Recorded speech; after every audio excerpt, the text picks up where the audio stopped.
Hello everyone and welcome back to another episode of Call of Darkness. This time with episode 5. And not after another terrifying vision, Amala begins to think that she's going insane, like all the women in her family. Wait, I'm sorry, what? Like all the women in her family. So it literally is genetic that she's going crazy. Episode 5, Echoes of Madness. Oh god. Warning, this episode contains descriptions of physical violence. Okay. You all read it, like I said in the other 2 episodes.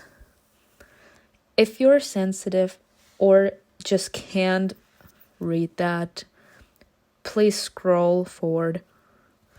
The floorboards creaked behind my back. I was not alone. Huh? I turned around sharply, staring into the dense darkness. The pale light of the moon filtering through the library's small window allowed me to see the outlines of the objects in the room. And I could see that there was no one else there but me. In a futile attempt to find my matches, I began to nervously feel the floor around me. Then it occurred to me, did I bring them with me at all? Could it be that I left them in a hallway since I was in a hurry? I feel so bad for her. Bloody hell.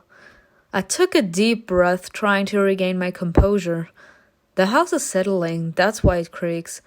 I stood up and took a few steps toward the door. As much as I wanted to learn more, this atmosphere wasn't helping. I was surely going to feel more at ease if I came back to read when daylight came. I grabbed the door handle and pulled on it, but it didn't budge. It was locked. Without saying a word, I pulled on it a few more times, harder and harder. Maybe you should try it differently. Like, if you're pulling it, perhaps you should push it? What the hell? Maybe the handle is broken? Another creak sounded behind me. I turned around slowly, and my heart skipped a beat. Oh gosh. Ooh, I feel so bad for her. Can I just say, this reminds me of The Vampire Diaries, season 5 with,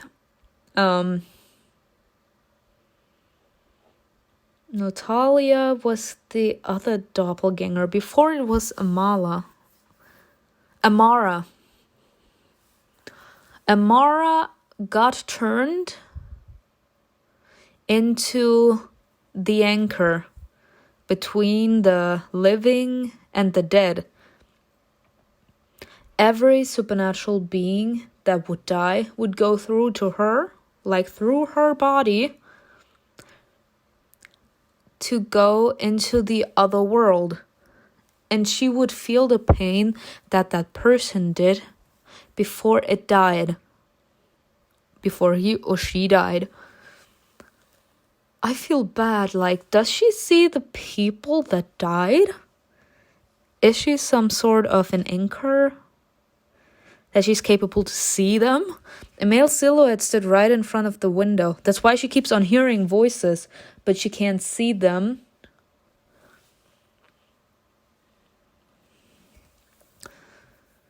Oh god. Dark, threatening, and revolting.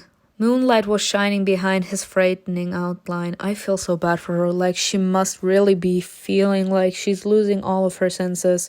The man just stood there, his shoulders hunched, but I felt his gaze on me, heard his hoarse, heavy breathing. Huh?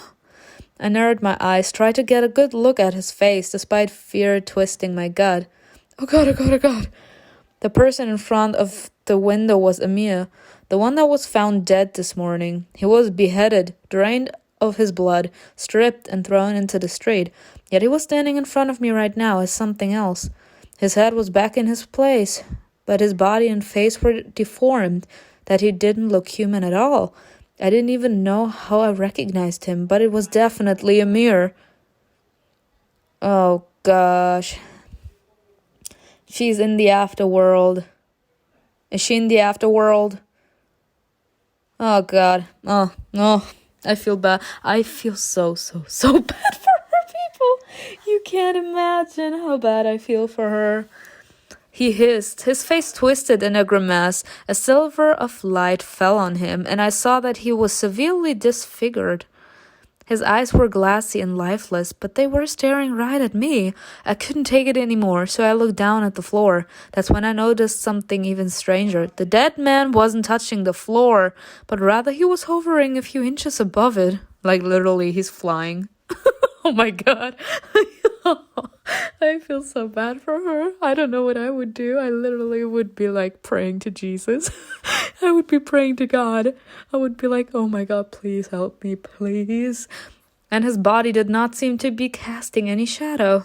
The sight terrified me so much that I suddenly felt numb and slowly slid down the wall. Girl, I would literally be running away. This is not real. It can't be real. I had no idea what to do or where to run. He didn't move much, but his very presence filled me with unimaginable terror. Why? Why am I seeing this again? A guess flashed through my mind. I suddenly remembered Sena's words. She said that I can see more than others, that I can peek behind the veil, like the great Brahmins who have a connection to the other world. You know more because you told Sana about your vision. Let's go. Like I said, sometimes telling someone about your problems can help you. I feel so bad for her. Like, she's Amara from the Vampire Diaries. The one that started the doppelganger curse. Ooh, I feel bad. Honestly, I really do feel bad. Like, imagine you hearing or seeing things that no one else can, and everyone around you just starts to think that you're crazy, that you're going insane, and because they can't see it, you actually start believing it yourself. How horrible must you feel? The dead man seemed to know what I was thinking. His ugly mouth curled up into a smile.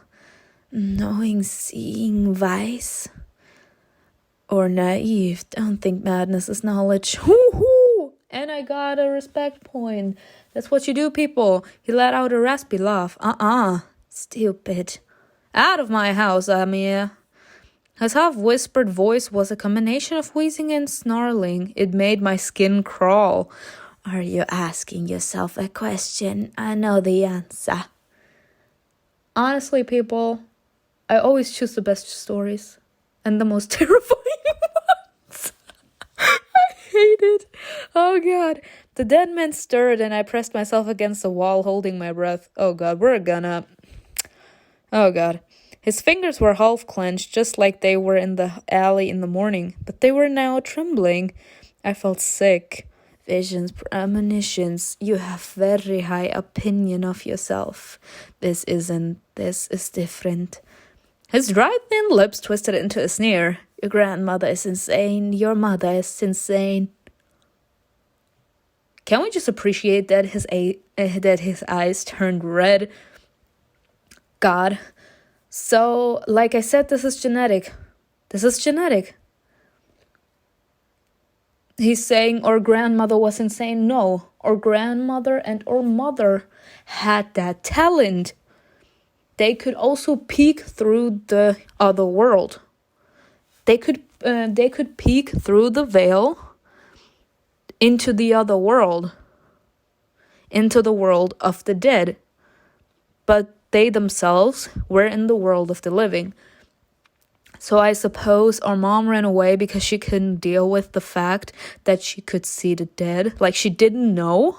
She didn't have someone like Sana tell her about it. And she was terrified.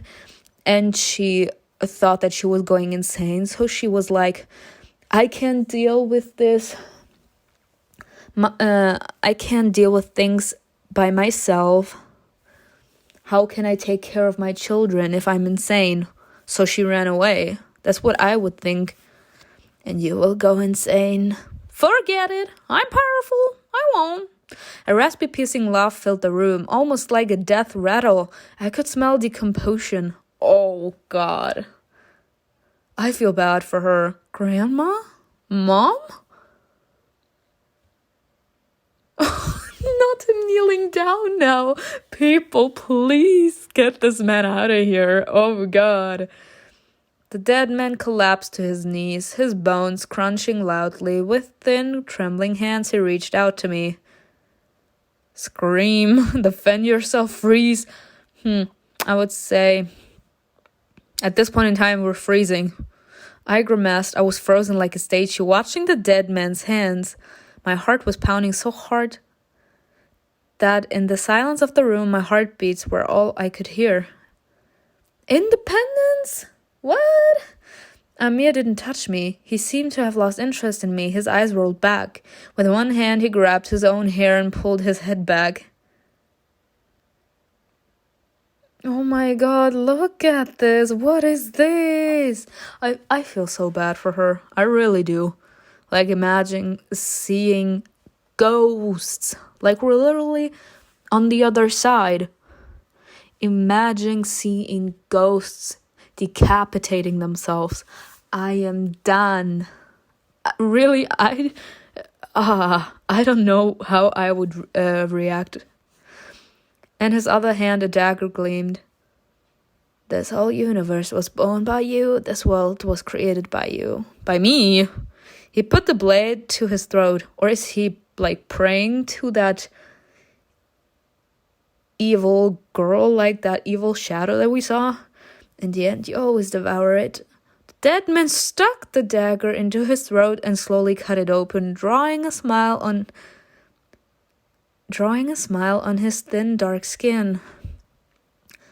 Manifest as a destructive force. It's a great honor to fall victim to. Okay. Amir's mouth gurgled instead of speaking as black blood spurted from the slit on his throat. I'm sorry, but all I can see is red blood left. Left on the wall, there's red blood, not black. Oh God. Okay, yeah, nah. So okay, let me just say something else. So technically, we can't only peek through the veil to the other world. When we peek through that veil, like, we go into the other world. Because if we couldn't, she wouldn't have that blood from him on her cheek. She literally would only see it happen. Like, how can I explain what I mean? She is on Earth, like in one universe, in the main universe, and the dead is in another universe, okay? In that story, it's called The Other World. And where I'm standing in my world is where I would be standing in that other universe. The fact he showed up in our house, as in the house from the Cowhans, and stood there, which is where he would be standing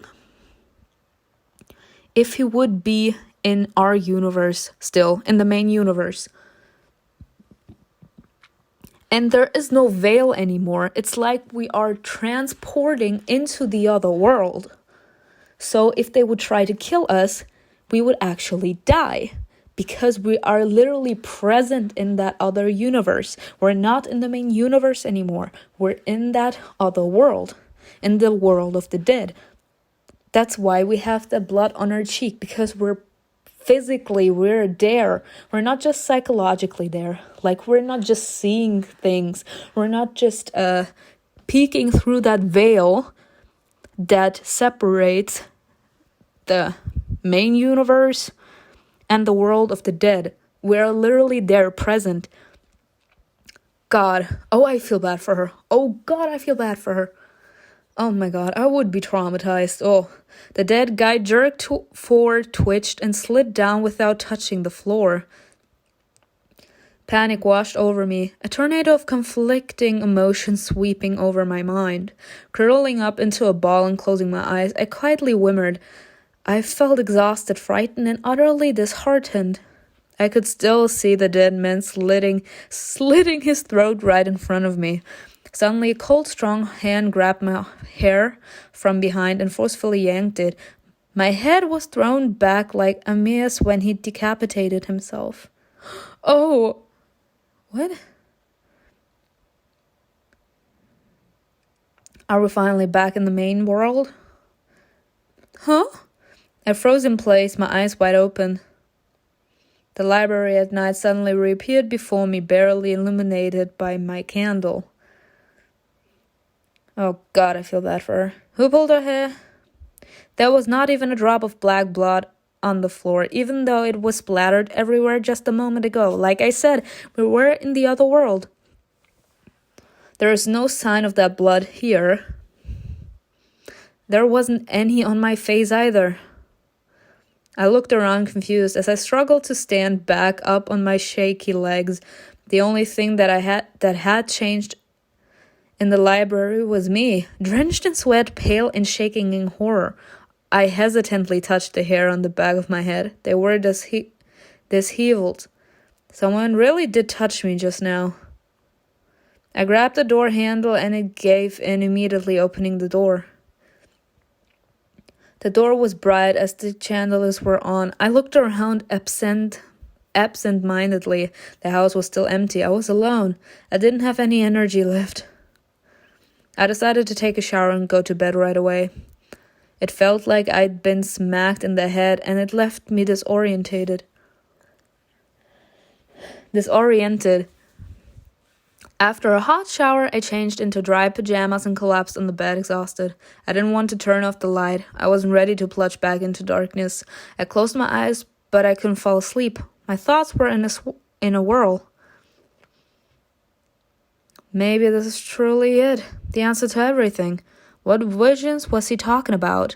It's pretty obvious. My grandma has been out of it for a long time. She's been delirious for many years now. That's why she couldn't get custody of my younger brother when my mother disappeared or left us. And so I had to get custody of him. It's hereditary. Yes. Yes. Like I said, I already said everything there was to say at this point. It's hereditary. I'm going insane too. Just like the dead man said, my grandma went mad. Something was wrong with my mother and now it's my turn. My question here. Is it possible? No, that can't be. My idea was that the women in that family going insane activates in the women as soon as the previous one that had already activated that gene, that thing that makes you insane. But that's not it because our grandmother is still alive, so. And if he's just a figment of my imagination, my subconscious is speaking to me, saying, Amala, you're insane. Even the nonsense he said before, slitting his throat. It's very similar to what grandma mutters when she's delirious. Maybe I will soon be like that too. I sat on the bed looking toward the hallway. Santa spoke about the Brahmins, the erudite ones, but this doesn't seem to be my case. My goodness, is it possible that I will soon be like Grandma Indriya? I'll call KILLIAN and find out how he's doing. Since the power was back on, I could use the landline phone. The timing of the call was perfect. KILLIAN should have just returned home after basketball practice. I dialed the number and started listening to the ringing tones. My brother didn't answer the phone right away, but soon I heard his gentle voice. Hello, Khan home speaking. Kiran, it's me. How are you? Oh, my prodigal sister. I'm fine. The coach said my chances of becoming the team captain are pretty good. He is so gorgeous. Sorry. I'm so happy for you. It was good to hear something so simple, so mundane, and unrelated to things that I was experiencing. Nevertheless, I couldn't ignore what was troubling me. I want to ask you something. I didn't throw any parties home, I swear. Kiran. God, that's not what I meant. But well done. Then what? Oh, did you see the shocked face? How's Grandma doing? She's fine, as usual. Probably. Probably? You know how she is. Talks nonsense, stares at the wall, or reads. The last few days she's been talking my ear off with her nonsense. It's so annoying. Kiran, don't you dare talk about Grandma Indira like that. I'm sorry, but she's been non-stop muttering lately. You can't even talk about the weather with her or anything else. It's like she's absorbed in her nonsense. What exactly is she saying? I can't quite make it out. She almost always switches to Bengali or Sanskrit. And I'm not that good at our language yet. Something about time, conflict, some kind of black tantras, or something like that. I can't really understand.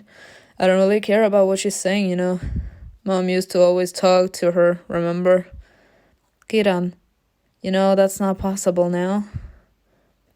I know, but I don't understand. Why did Mom leave? Kiran has barely mentioned Mom since she left. For the first few months, he kept asking me about her, but then he closed himself off. This is the first time in a long time he's talking to me about Mom. Maybe you know something about her, but you don't want to tell me the truth. Honey, I really don't know anything. I think she must have had her reasons. She wouldn't have just left us, I'm sure. I think something happened to her and she was forced to leave. But did she say anything before leaving us? No. No note and no goodbye. But I still believe that there must be a reason she left us after all. Oh, yeah, probably. I feel bad for Kiran. You're trying to justify your mother's actions. She's my mother. I can't not defend her. By the way, Jasmine, the cheerleader girl? I think Kiran started talking about school, clearly trying to change the subject. I listened for a while, wanting to forget about what just happened in the library. But then my mind went back to it, drowning out all of his words. What did he say about Grandma? Time, tantras, some kind of nonsense. What else did I expect? She's been like this for many years. I interrupted my brother. Kiran, I'm so sorry, I have to go. You'll tell me the rest of your story next time, okay? It's okay. You must have a ton of work. I'll tell you about it when I see you. Then go do your homework. Love you. Me too. Bye. Aw, Kiran. That's such a cute relationship we have with Kiran. I felt a lump in my throat as I hung up the phone. I can't lose my mind like Grandma. I need to take care of Kiran. He can't lose me too. I'd give anything just to stay sane. Maybe I need some kind of medication? Girl, this is hereditary. I doubt that there is something that strong to help your mind. But how can I even fight this if it's hereditary, people? I should just continue reading. God, I can't believe I'm even thinking about it. I'm in a foreign country, in someone else's house, cut off from my family and going crazy. How much worse can it get? That you get stuck in the other world. I can't tell anyone about this. It feels like I've never been this lonely. I suddenly thought about KILLIAN. Maybe he can help me, or at least hear me out. Why did I immediately think of him? Because he wants you. You're starting to trust KILLIAN. Yes! I slowly walked back to my room with only one thing in mind, to fall asleep and shut out the outside world for several hours. I was soon plunged into welcome oblivion. The morning sun filled the room with light. I opened my eyes, still feeling exhausted. I really needed to keep it together, so I forced myself to get out of bed and freshen up. Don't get discouraged, Amala. If you want something to change, you have to work for it.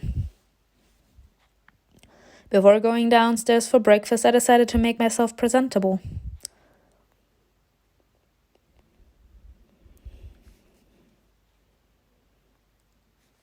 Okay, what is this? That's nice. But I don't want to spend all episodes, 100 diamonds for outfits. A very beautiful yet simple outfit. See?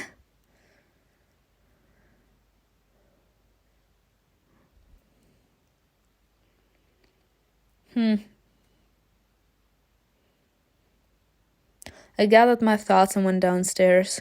I felt like I hadn't seen the Cowhans and Sana for ages. Before heading for breakfast, I called the hotel and asked my colleagues to meet me at the embassy today. I wanted to discuss what I learned from Lakshman and ask Lima about the intricacies of multiple murders cases. The aroma of freshly baked batura bread, which Sana had already placed on the table, filled the house. When I entered the dining room, the maid was holding a teapot of masala chai and was about to serve tea. "Good morning, Miss Khan." There wasn't even a hint of smile on the girl's serene face. "Good morning, Sana. Mr. Cowhan? Mrs. Cowhan?" I nodded to my host. Aryan was already finishing his breakfast as per tradition. Indian women often waited for the man to finish his meal before sitting down at the table. Not every family followed this rule, but according to my observations, Priyanka didn't start having breakfast until Aryan finished his. "Good morning, my dear." "Good morning, Amala. I haven't seen you around lately. You must be swamped with work." "Yes, I have a lot to do right now." "Honestly, she looks cute with that outfit." "Don't stress yourself too much. You're young. At your age, you must have also other interests. Isn't that right, Sana?" "Indeed, sir." The man of the house got up from the table, looking tenderly at his wife. "Have a nice day, Meradil. The invoices are in the office. Amala, have a nice day too. Sana, please tell the cook to start dinner already." "Ooh!" Aryan Chauhan left the dining room, followed by Priyanka's gaze. "Amala, sit down, have some breakfast. Have you eaten at all yesterday?" "I don't remember, I was busy." "That won't do. Sana, give her some bread and get the rest of the rice. Oh, and ask the cook if there's anything left over from dinner." "Miss Chauhan." "Drink your tea, girl. I will not let you lose weight while you're here." I love Priyanka! I smiled softly as I watched Sana fill my cup with tea and then leave for the kitchen. "What did I tell you? You won't get a good complexion if you're hungry. Who will want a gaunt wife?" "Miss Chauhan, I'm 25 years old and I work 7 days a week." "Wow! Being gaunt is the least of my problems." "Oh, girl, look at you. Your waist is so thin, your hips are so round, and your hair is simply wonderful. You've got so much beauty coming from your Indian blood, and you want hunger to ruin it all." Priyanka.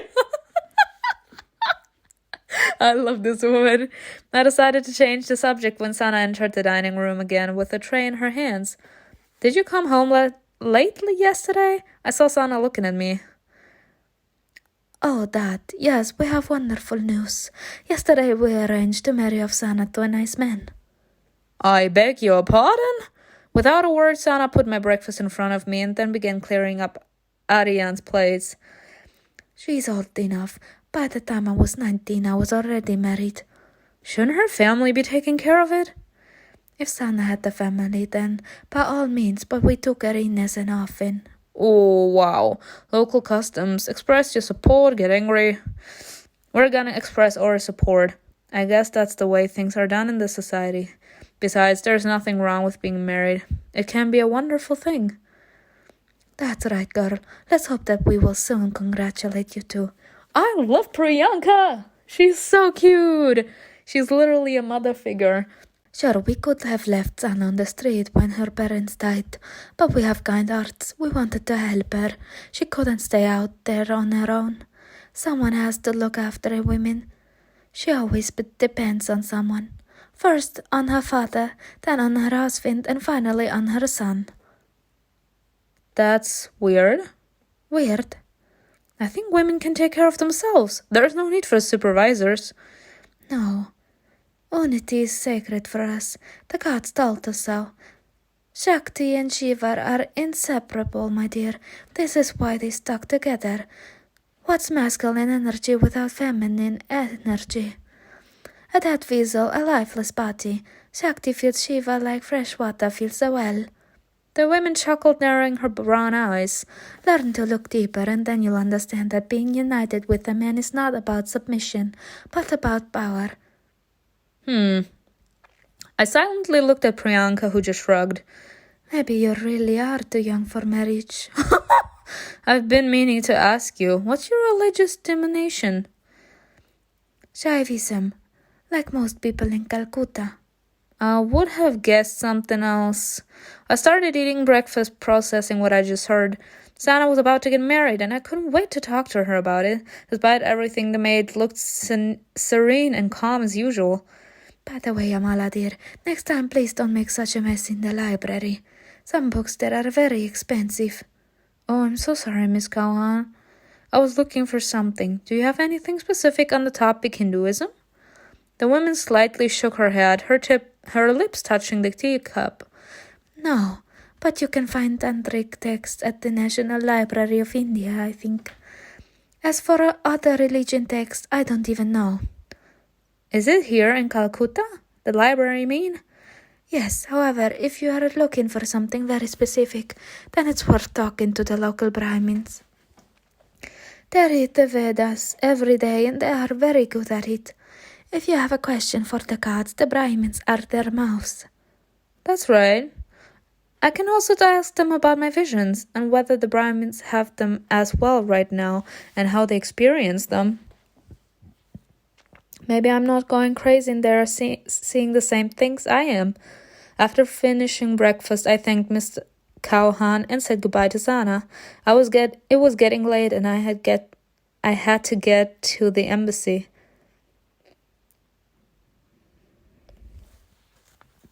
A bright, spacious room met me with silence. A few days ago, when I first walked in here, the entire task force greeted me. Today, the room was completely empty. I'm the first one here. I walked over to the large oak table and gently ran my hand along its smooth surface. It contrasts to the sweltering midday heat. The air was cool here. The decor reminded me of home, of London. I had only left a few days earlier, but I'd already missed it. With each passing day, however, I was growing more and more used to India. A few more weeks and I was going to feel at home here. The doors behind my back creaked open. I turned around and saw my colleagues walking in. Good afternoon, Miss Khan. Hi, Amala. Good afternoon. Where is Mr. Rose? He's in the hallway, talking to someone. Did you call us here? Yes, I have something to tell you. It's about our work. KILLIAN and Lima looked at each other, but said nothing. They sat down at the table waiting for Mr. Rose. A few minutes later, Mr. Rose and Ratan appeared in the meeting room. Hello, Miss Khan. Good afternoon. Our team leader looked puzzled and slightly worried. He pursed his lips, walked past me to the center of the room, and then turned to face everyone. Bad news. I just received the fax from London. Mr. Rose's voice didn't sound quite as impatient and arrogant as usual. Huh? The lab results from the diplomat's room are ready. We took scrapings from the closet doors, blood and skin tissue left because of the scratching. Dactyloscopy revealed it was Hayes. There are his fingertips everywhere. A tense silence fell upon the conference room. We all looked at each other speechless. It was to be expected. If all the evidence collected belonged to Mr. Hayes, then we know he was attacked. Someone attacked him, and he was clearly trying to fight them off. I tried to collect my thoughts. I needed to organize all the information in my head. If you put the puzzle pieces together, the result image is rather grim.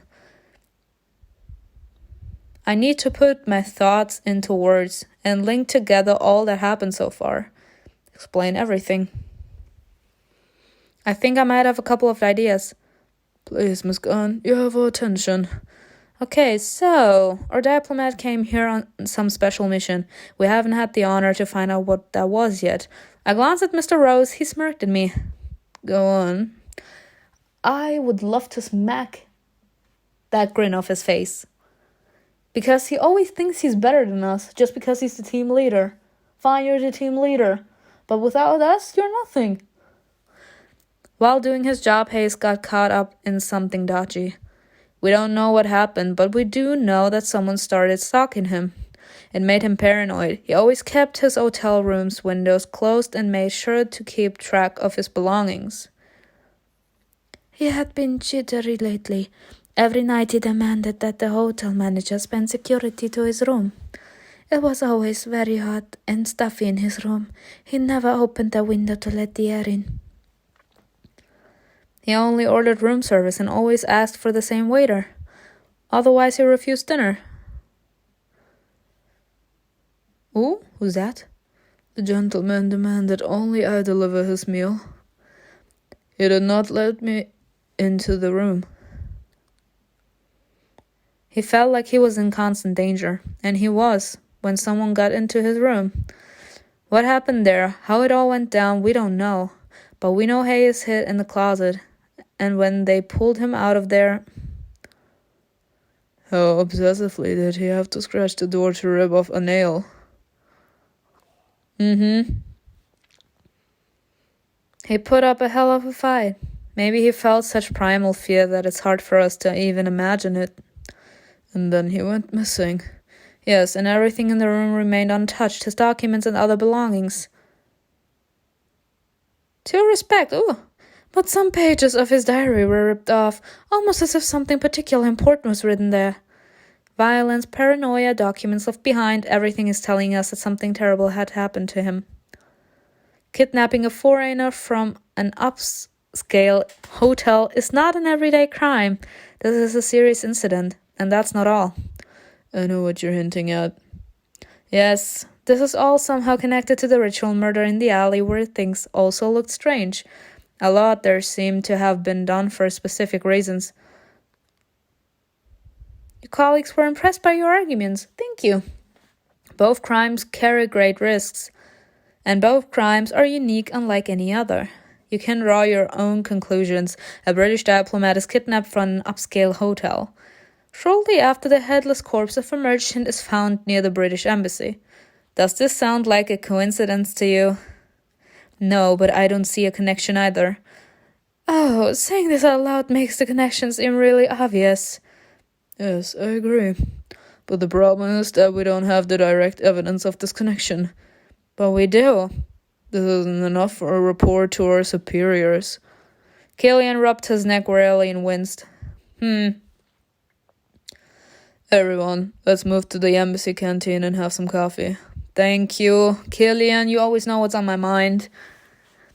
Will work better that way. I'll also explain something to you on the way, Amala. No one objected. Anticipating a difficult day, only a strong drink was going to help us cope with this. You're not actually thinking about getting drunk, girl. We were still on the clock, so we could only drink coffee. She actually thought about drinking wine. I can't.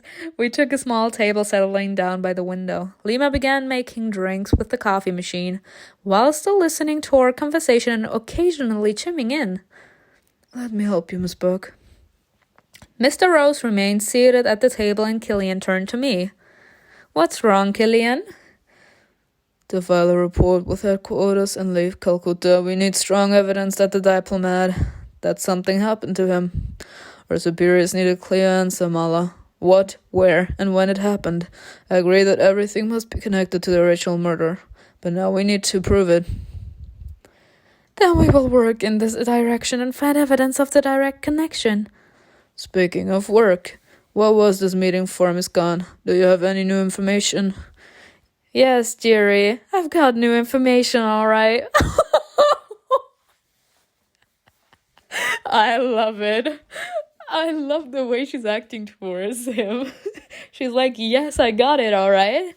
Yes, let's change the subject for a while. Lima and Ratan brought everyone coffee. Oh, not an espresso. Oh. Un cappuccio. Oh. Why? Why an espresso? Why? Un cappuccio. Please. If anything, thank you. I took a sip of bitter coffee and thought, how can I start this conversation? Rose hid from us the fact that there were other victims before Amir. Given the new circumstances, this changes the situation dramatically.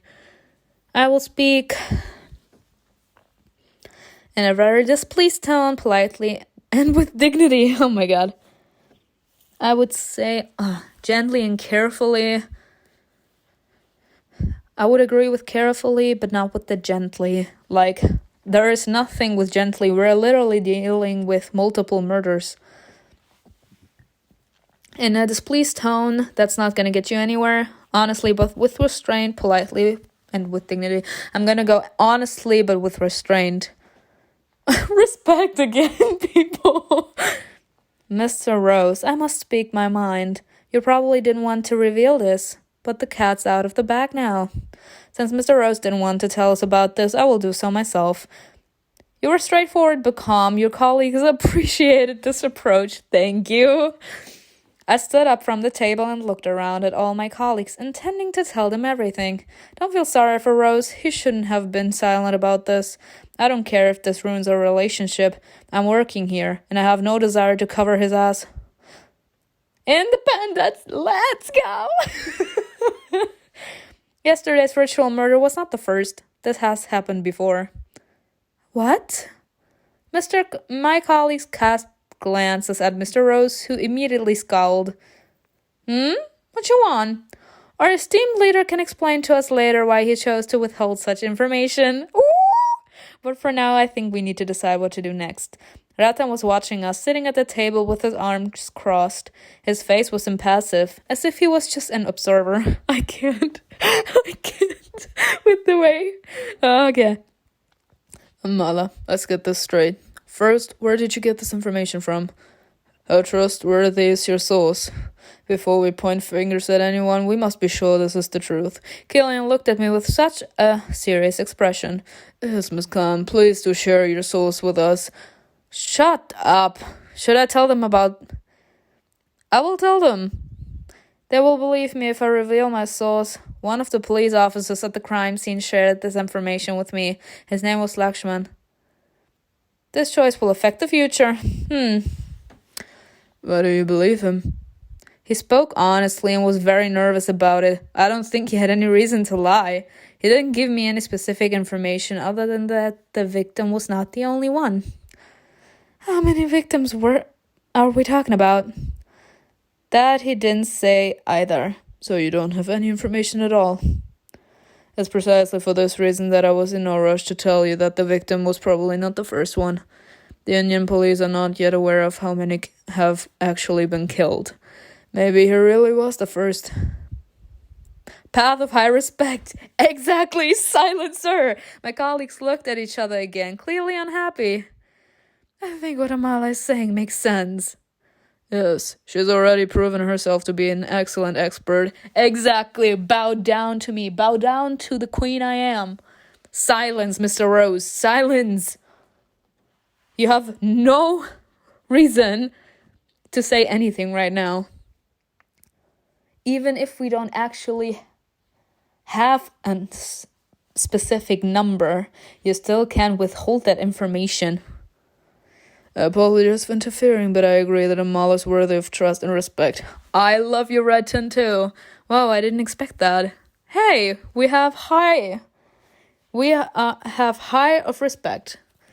Path of high respect. That's how things work. Thank you for your trust, everyone. Together it will be much easier for us to work on this case. Thank you, Amala, for finding out this information for us. It may be very important. Let's discuss everything. Let's figure it out. We found out where Amala got this information from. Now moving on. How many victims are we possibly talking about? How comes the Indian police think that this murder is not the first one of this kind, yet they cannot say exactly how many came before it? I shrugged. The officer said they couldn't put the puzzle together. They have no experience with multiple murders. Serial. I beg your pardon? Serial murders, serial killers. More than 3 murders in a row are considered serial murders. It's a new criminology term introduced 6 years ago. What if there are only 2 murders? I think we need to determine the exact number we're dealing with before moving on. And how can we find that out? We need to sift through all the recent police reports about murders in Calcutta. The details are important. By looking at them, we will be able to link the incidents together. We need to determine the personal signature of the killer, his modus operandi. For example, in our case, they are the ritual symbol and decapitation. Killian looked at Lima with respect, clearly appreciating her knowledge. I was also pleased to know that a real professional was working with us. During our whole conversation, Ratan only listened but didn't interfere. He looked deep in thought now. Having finished our drinks, we got up from the table and left the canteen together. Why am I like this? Why do I always have the feeling that someone is going to betray us? I have the feeling Ratan is going to betray us. I don't know why. I'll call on and talk to our superiors. Exactly, that's the only thing you're good at. Then I will ask the Indian police for access to their archives. Mr. Vaish, will you help me? Certainly. Ever done here? I'm going to go. I need to mull over everything we discussed. You just listened! The team leader said his goodbyes and headed down the hallway. Ratan allowed himself to cast a disapproving glance in his direction. Ratan. Killian approached me. Same, Ratan. Well done, Amala. To be honest, I didn't expect that from you, but you pleasantly surprised me. When I called headquarters and asked about you, they told me that someone vouched for you. I thought that someone wanted to push their inexperienced daughter up the career ladder. Hey! Excuse me? That's exactly the face I did. I can't. But great. I won't go into detail. I don't think I have the right to talk about that, but you do have a sharp mind, which is nice. I do. Oh, Blimley, you truly know how to compliment people, Captain Lightwood. That Lima knows. I don't even know whether I should feel offended or happy. For the first one, we should feel offended. But it means that he truly changed his mind about us. Killian put his hands in his pockets and shrugged. Just saying. I love you too. Path of loyalty, let's go. I laughed, crossing my arms over my chest. It's quite charming to see how bad you are at giving compliments. Maybe that's why you're still not married. Oh! Killian raised his eyebrows, slightly surprised, but then he smiled. That's a good reason for it. I'm going to steal it. I shrugged. Sure, I don't mind. I can come up with 100 more if you need. Alright, I'm gonna go as well. I want to read about a few things before we start working on the archive. Let me walk you to the hotel, Miss Burke. I love Ratan. I really do. Lima shrugged in agreement. We said goodbye to them both. Killian and I were the only two left. When our colleagues left, Killian gently took me by my arm and silently led me back into the meeting room. Silence fell between us. Killian looked at me again, but softer this time. A smile appeared on his lips. Don't be mad at me. The compliments sounded better in my head. Was that really a compliment? Sort of. I saw it as a compliment. I simply shook my head, walked over to a chair, and sat down exhausted. Killian sat next to me. I tried to hide my smile. Killian seemed more laid back than usual, a rare sight when it came to him. While usually he looked focused and serious, today he seemed calm and relaxed. The work we have ahead of us is not going to be fun. Digging through the murder department's archive is not going to be a walk in the park. Can you handle it? I don't have a choice, do I? Amala, you look tired. Is everything okay? I only shrugged, gloomily looking down at my hands. I don't know. I think I'm starting to lose it. What? Myself. Okay, I'll just jump into the end. Deep. No, please don't make. That reminds me of Lady Gaga's song. I'm off the deep end. What should I dive in? Please don't. Girl, don't tell me that. Okay, I'll just jump into the deep end. Maybe he's really worthy of my trust. What's going on? I feel like I'm going insane. It's like I became fragile all of a sudden. I can't even trust my own eyes. Everything seems so surreal.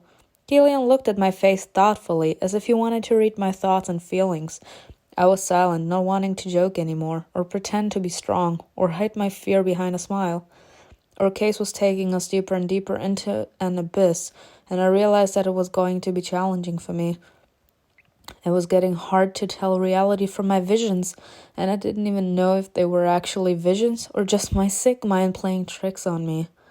KILLIAN's broad hand rested on top of my cold fingers. Oh, he covered my hands with his warm and slightly rough palm. Uncertain, I looked up at KILLIAN and met his piercing silver eyes. You seem troubled. Oh, he blushed. Don't make me worry. Tell me what's going on. Open up. I gathered my strength. I needed to let it out. I feel weak. It's like I'm out of control, and it's driving me crazy. You can't control everything. It also took me a long time to get used to it. You don't understand. This is not a figure of speech. I'm really scared that I might be going insane. Why would you think that? I tightly pressed my lips together into a narrow line, about to say something I had never told anyone before. When I saw KILLIAN's worried look, telling him everything seemed like the right decision. It was not my mind that spoke, but my heart. I was somewhere on the other side of the planet, in India, sitting with a man whom I had only known for a few days. But the words started pouring out on their own. My grandmother, she's not quite well, and something was wrong with my mother too. Now I feel and I see things that make me wonder whether I'm losing my mind too. KILLIAN didn't say a word. He just looked at me, without interrupting. He just let me talk. I love this man. I keep on saying it, but it's true. I love this man. He literally is just always there. I made an effort to continue speaking. My voice trembled. What if I'm really not well? What if these horrors that surround us here bring me to the point of no return? Oh no, we're crying. KILLIAN, I'm scared. I don't want that to happen to me. Oh. KILLIAN looked at me, his eyes glistening with regret. He's gonna say I'm sorry for asking you to open up. His strong fingers gripped my hands tighter. Then slow down and step aside for a while. I'll do everything myself. KILLIAN, I don't want to step aside. And I don't want you to feel so bad. KILLIAN. Let me stop. KILLIAN hesitated, confused. He wanted to help me somehow, but didn't know how to do so. However, his velvety low voice spoke again. Amala, don't torture yourself. This will only make it worse. For both of us. Oh, your honesty has brought you closer. Nah, this man is way too cute. I shook my head, freeing my hands. I'm sorry I dumped all this on you. It's just hard for me to keep it all bottled up sometimes. Please don't apologize for this. We sat together in silence for a while longer. Then I slowly got up, straightening my clothes. Maybe we should get out of here. Rose won't like us sitting here like this doing nothing. You're probably right. The face. After a little more small talk, Killian and I left the meeting room, he offered to accompany me home, but I had some errands I wanted to take care of. I politely refused. Killian didn't insist and bid me goodbye. No, let him come with you. I went outside into the scorching midday sun. So the library that Mrs. Chauhan mentioned, I need to go there. I'll talk to the Brahms later if I find them. Maybe Razan can help me get in touch with them. In the meantime, I will look for information in the National Library. What's on the agenda? Shaktism, Shaivism, and Vaishnavism. Religious symbols, tantras, and ancient rituals. Fun as usual. That's funny. The irony. I walked away from the embassy planning to have lunch and then catch a taxi. Finally, I'll get at least some answers. I'm sure I'll find something in the main library in India. Alright, this was such a strange way to end the episode. But no matter. That was so cute. I keep on saying it. I love Killian. He is so cute. He's so great. And oh my god, people, look at this.